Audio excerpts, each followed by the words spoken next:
तो फिर आपको हड्डी और जोड़ों के मसले भी आएंगे और आप कहेंगे कि बज़ाहिर तो मेरी डाइट बिल्कुल ठीक है, मैं दूध भी पी रहा हूँ दिन में 1-2 गिलास, लेकिन उसके बावजूद भी मुझे ये इश्यूज आ रहे हैं। अंडरलाइंग रीजंस हैं।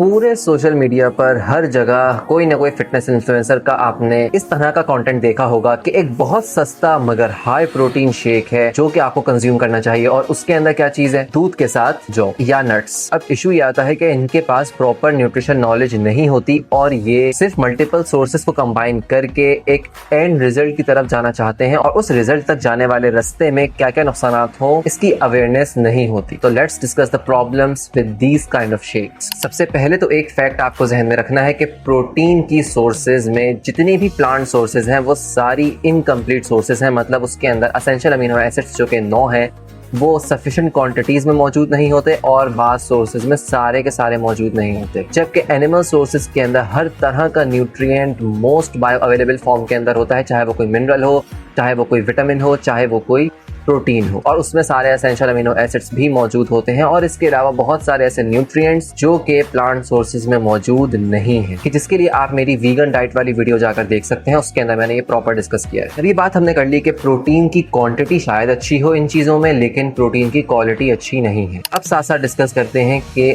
ओट्स के अंदर स्पेसिफिकली एंटी न्यूट्रिएंट्स यानी प्लांट डिफेंस केमिकल्स मौजूद होते हैं, और यही सीन है सेम नट्स के साथ। नट्स आर काजू, पिस्ता, बादाम, अखरोट, ये ड्राइड फ्रूट्स नहीं है। ड्राइड फ्रूट्स हैं खुश्क फल, जो कि है छुआरा, इंजीर या चमड़ा खुबानी वगैरह। ड्राइड फ्रूट्स के अंदर 80% तक शुगर्स होती हैं नेचुरली अकरिंग, और नट्स के अंदर 80% तक फैट्स होते हैं। अब हम बात कर रहे थे उन एंटी न्यूट्रिएंट्स की, डिफेंस कंपाउंड्स की, जो प्लांट्स के अंदर मौजूद होते हैं। जो ओट्स के अंदर है स्पेसिफिकली वो है फाइटेट्स। जितने भी ग्रेन्स हैं उनमें होते हैं फाइटेट्स, चाहे वो गंदम हो या ओट्स, इनके अंदर मौजूद होते हैं फाइटेट्स यानी फाइटिक एसिड्स, जो कि मिनरल बाइंडर है और मिनरल्स के साथ बाइंड कर जाते हैं और उसको बॉडी में एब्जॉर्ब नहीं होने देते। जबकि हमने देखा है कि दूध के अंदर कैल्शियम की रिच सोर्स है, और साथ साथ उसमें और मिनरल्स भी मौजूद होते हैं कि जो कि प्रॉपर्ली आपकी बॉडी में एब्जॉर्ब नहीं हो पाएंगे अगर आप साथ में नट्स या ओट्स उसके अंदर डाल के पीस रहे हैं तो। और साथ साथ नट्स के अंदर भी यही इशू है कि उसके अंदर भी सबके सब में फाइटेट्स मौजूद है, और साथ साथ बादाम में खास तौर पर रिच है ऑक्सलेट्स के अंदर। ऑक्सलेट्स का भी वही फंक्शन है, और स्पेसिफिकली ऑक्सलेट्स की टेंडेंसी होती है बाइंड करने की विद कैल्शियम, और इस तरह से इसकी एब्जॉर्प्शन को